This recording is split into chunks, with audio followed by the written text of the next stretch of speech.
começar por dizer que a pornografia não é um conceito estável. O que é pornografia hoje não foi pornografia no século passado, não foi há 2 séculos atrás, e não sei como é que será considerado pornografia daqui para a frente.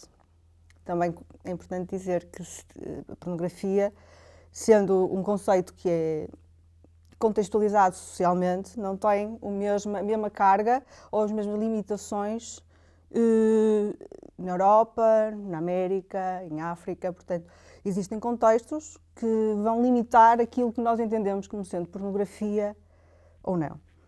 É engraçado perceber também que a pornografia, porno, vem do grego, é a prostituição, e a grafia tem a ver com grafia, com escrita.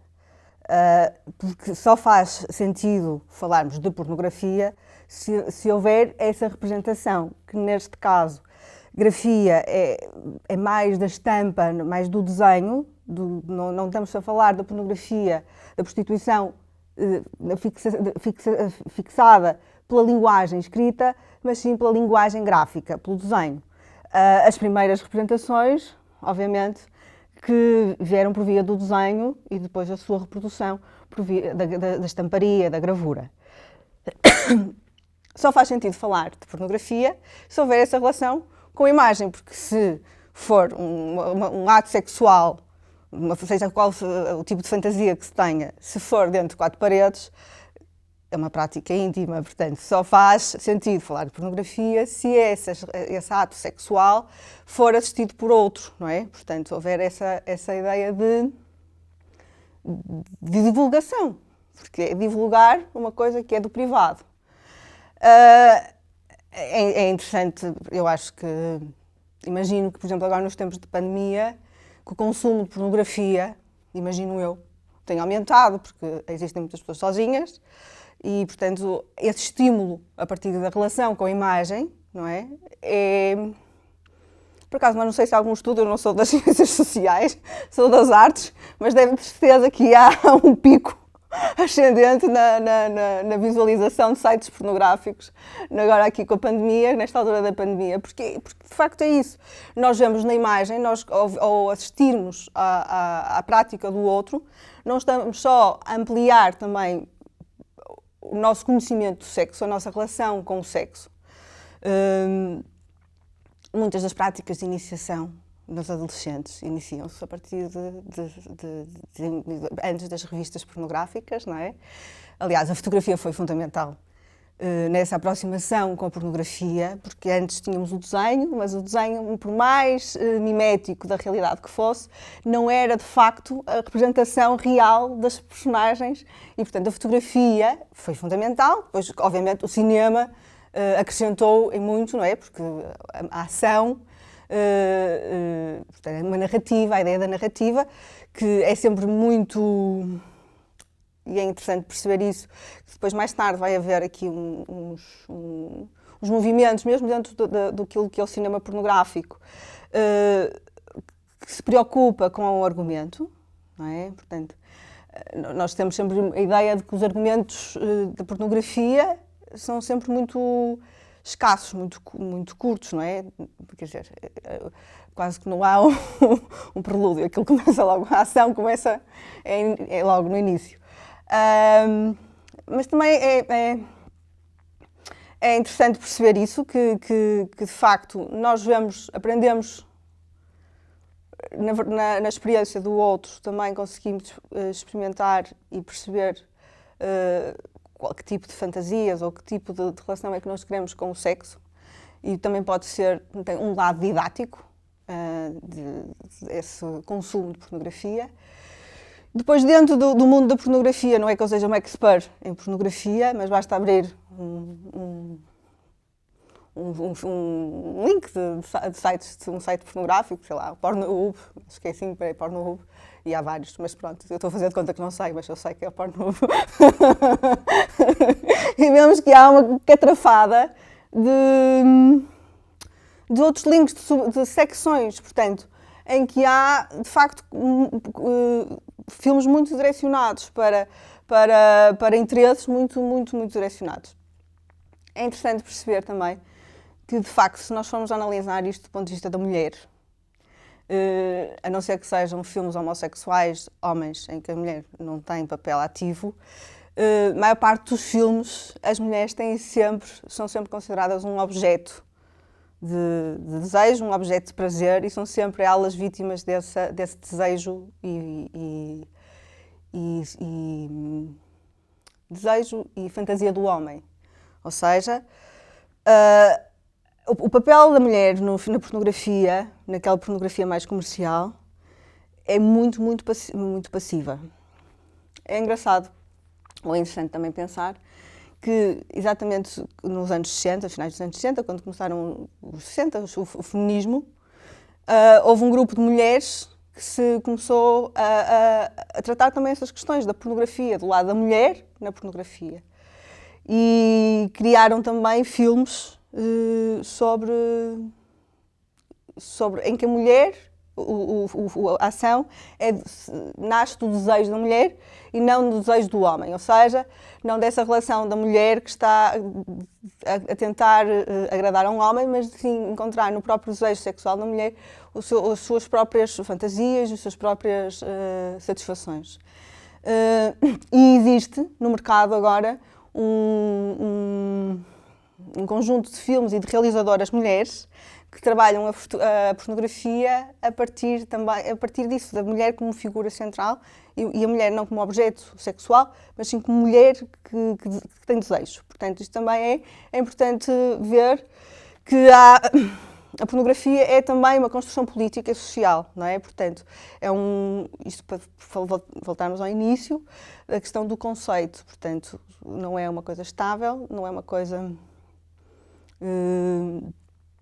que é fixa. Não é? E depois tem um outro problema, que é esta coisa da imagem, não é?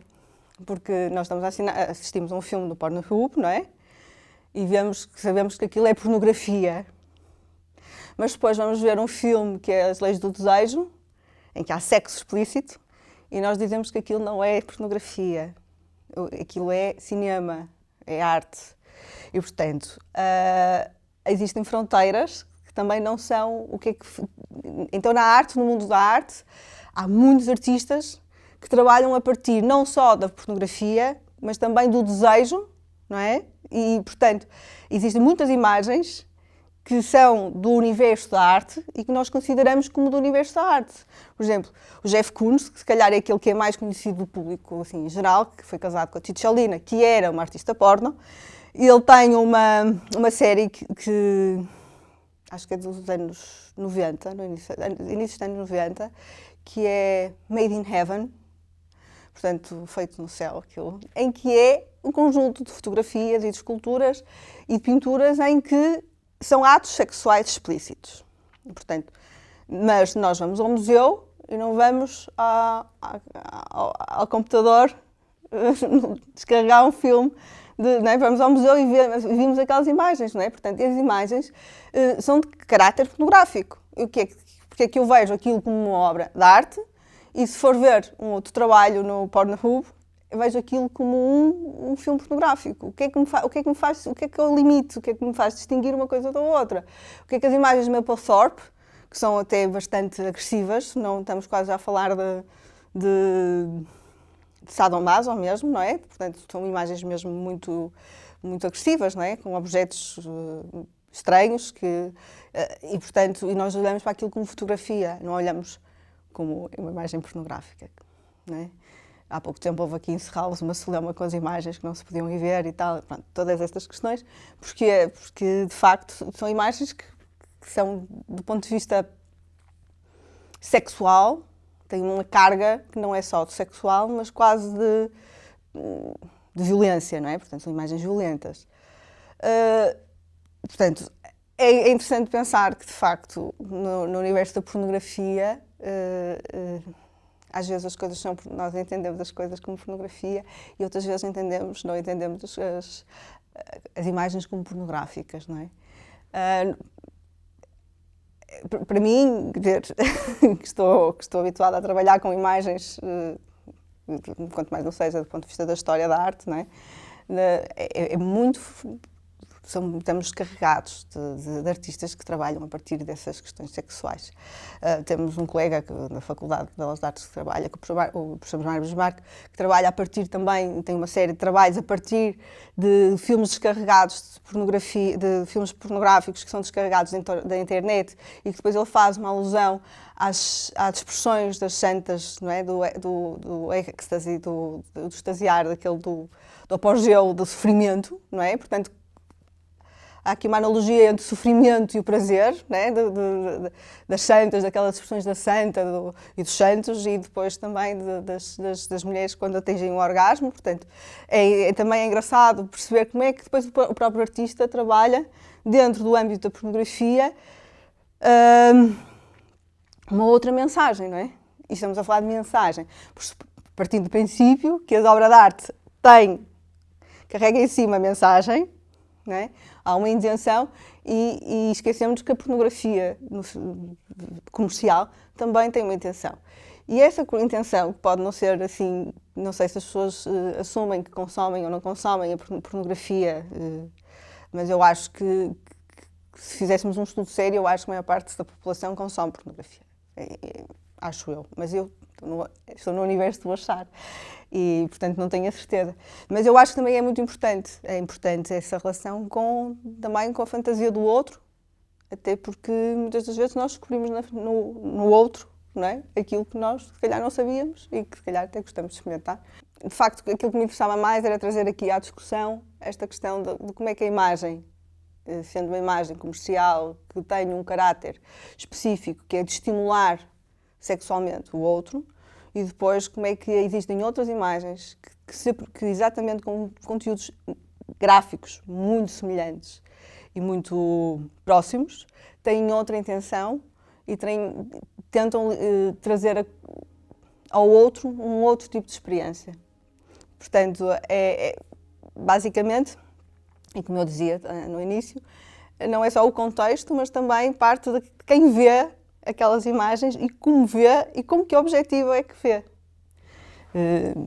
E, portanto, a pornografia sem imagem não existe.